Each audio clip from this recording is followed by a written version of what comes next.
सरिता की शादी एक अच्छे परिवार में हुई है। उसका पति रोहन उसे बहुत प्यार करता है। घर में उसकी सास शांति और ननद मीनाक्षी भी है, जो सरिता के किसी काम में दखल अंदाजी नहीं करती। लेकिन फिर भी सरिता को ऐसा लगता है कि दुनिया की सबसे ज्यादा बेचारी बहू वही है और सबसे ज्यादा अत्याचार उसी पर हो रहा है। माँ जी, ये लीजिए आपकी चाय। अरे बहू, तूने इतनी ज्यादा चीनी क्यों डाल दी चाय में? हाय हाय माँ जी, मैंने तो उतनी ही मीठी बनाई है जितनी मीठी आपको पसंद है। माँ जी, आपको तो मेरे हाथ की चाय अच्छी ही नहीं लगती। जब देखो कुछ न कुछ कमी निकाल ही देती हो। अरे बहू, तू एक बात के पीछे ही पड़ जाती है। मैंने ऐसा कब कहा कि तू रोज चाय खराब बनाती है? सरिता अपने कमरे में चली जाती है और फोन उठाकर अपनी माँ से बात करती है। हेलो माँ, कैसी हो आप? क्या कर रही हो? मैं तो ठीक हूँ, पर तू बता, तेरा मूड कैसा है? तेरी आवाज से लग रहा है कि कुछ तो हुआ है तेरे ससुराल में। अरे क्या बताऊँ माँ, यहाँ तो हर समय मेरे साथ बहुत बुरा व्यवहार होता है। मैंने अपनी सास के लिए इतनी अच्छी चाय बनाई, लेकिन मेरी सास चाय पीते ही मुझे 4 बातें सुना दी।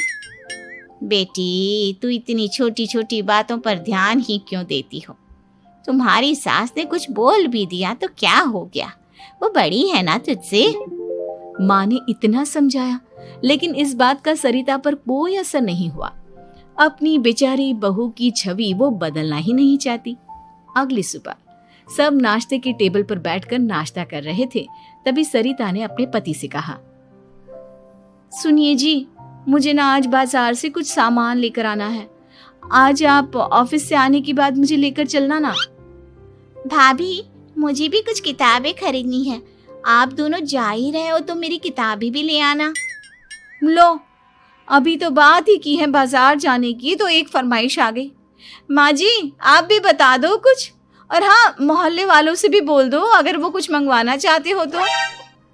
बेचारी मीनाक्षी अपना सा मुंह लेकर रह गई।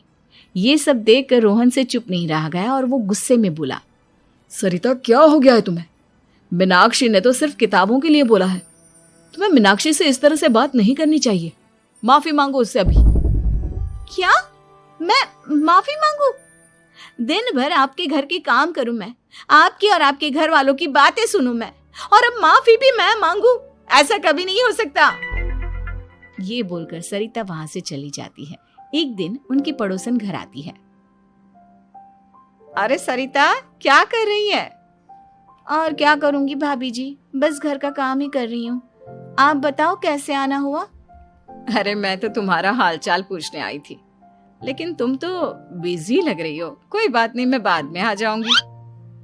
और क्या करूं भाभी जी, जब से शादी होकर आई हूँ ना, बस काम ही कर रही हूँ। और इस घर में ना कोई मेरी कदर नहीं करता। पति है जो बस घर से ऑफिस, ऑफिस से घर। ननद को तो कॉलेज से फुर्सत नहीं। बची सास तो उनका सारा समय मेरी गलतियां निकालने में लग जाता है। अरे ये क्या कह रही हो सरिता? तुम्हारी सास तो पूरे मोहल्ले में तुम्हारी तारीफ करती फिरती है कि तुम बहुत अच्छी हो, पूरा घर तुम्ही ने संभाल रखा है। हाँ तो क्या हुआ, इसमें गलत क्या कहती हैं? सच्ची तो कहती हैं। मेरी मर्जी के बिना इस घर का पत्ता भी नहीं हिलता। शाम को जब रोहन घर आया तो उसने सबसे कहा, कल हम सबको मौसी जी के घर जाना है। उनकी बेटी की शादी है। सब अपनी अपनी पैकिंग कर लो, सुबह होते ही निकल जाएंगे। और सरिता, तुम कान खोलकर सुन लो, वहां जाकर किसी की बुराई भलाई शुरू मत कर देना, नहीं तो मुझसे बुरा कोई नहीं होगा। हाय हाय जी, आप तो ऐसे कह रहे हो जैसे मैं सुबह शाम सबकी बुराई करती फिरती हूँ। आज तक कोई कह नहीं सकता कि मैंने किसी की पीठ पीछे किसी के बारे में कोई बुरी बात बोली हो तो। अरे बस बहू, बात को और ज्यादा आगे मत बढ़ा। हमें सब पता है तू हमारे साथ क्या व्यवहार करती है। ये बात घर तक रखना, शादी में किसी को कुछ मत बोलना, नहीं तो सब कहेंगे कि शांति की बहू कितना बोलती है। हाँ हाँ, सब कुछ तो मैं ही बोलती हूँ ना। आप लोग तो हर समय फूलों की बारिश करते रहते हो मेरे ऊपर।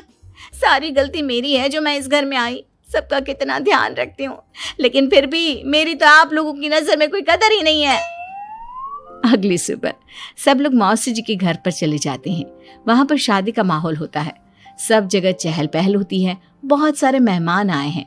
सरिता को वहां बहुत अच्छा लग रहा है। वो अपने मन में सोचती है, यहाँ कितना अच्छा लग रहा है, कितनी रौनक है। मैं यहाँ किसी से ज्यादा बात नहीं करूंगी।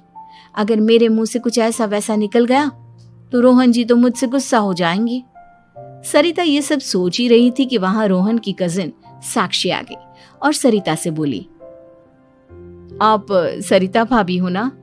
जितना आपके बारे में सुना था, आप तो उससे भी ज्यादा सुंदर हो। हाँ वो तो है, मेरी सुंदरता की तारीफ सब करते हैं। मेरे मायके में तो सब यही बोलते हैं कि रोहन जी की किस्मत बहुत अच्छी है जिन्हें मैं मिली। लेकिन आप कौन है? मैंने आपको पहचाना नहीं। मैं रोहन भैया की कजिन हूँ। आपकी शादी पर नहीं आ पाई थी ना, इसलिए आप मुझसे मिली नहीं कभी। शांति मौसी और मीनाक्षी आपकी बहुत तारीफ करते हैं। क्या कहा तुमने? मेरी तारीफ? कभी नहीं। मेरे ससुराल वाले कभी मेरी तारीफ कर ही नहीं सकते। मैं इतनी अच्छी हूँ, मेहनती हूँ, लेकिन उन्हें तो मेरी कदर ही नहीं। सारा दिन घर का काम करती हूँ, फिर भी मेरी सास ना मुझे सुनाती रहती है और पति भी मेरी सास की साइड लेते हैं। ना कभी बाहर ले जाते हैं, ना कहीं घुमाने। अगर घुमाने के लिए कभी बोल भी देना तो उनकी बहन बीच में आ जाती है। मैं कैसे रह रही हूँ उस घर में, ये मैं ही जानती हूँ। सरिता की ये बातें सुनकर साक्षी को बड़ी हैरानी हुई। अब वो हर किसी के सामने अपनी बढ़ाई और ससुराल वालों की बुराई करने लगी। रोहन और शांति को सरिता पर बहुत गुस्सा आया, लेकिन वो चुप रहे। अगले दिन जब वो अपने घर पर आए, सरिता, तुमने क्यों सबके सामने मेरी इज्जत का तमाशा बनाया? तुमसे बोला था ना कि चुप रहना। अजी ऐसा भी क्या कह दिया मैंने जो इतना भड़क रहे हो? तुम जहां जाती हो अपना रोना शुरू कर देती हो। कभी किसी दूसरे की बात ही नहीं सुनती, बस अपनी कहती रहती हो। तुमने सबके सामने हमारा तमाशा बनाकर रख दिया है। हे भगवान, मुझे अपने पास बुला ले। जिस घर में मेरी कदर ही नहीं, उस घर में मेरा क्या काम? अरे क्या करूंगी मैं यहाँ रहकर? जो भी आता है मुझे सुनाकर चला जाता है। मैं तो किसी से कुछ नहीं कहती। सीधी सादी बहू मिल गई है ना सबको, तो जो जी में आए वो करो। सरिता ने अपने आगे किसी को कुछ बोलने ही नहीं दिया और उस दिन भी उसने सबके सामने खुद को बेचारी बना ही दिया।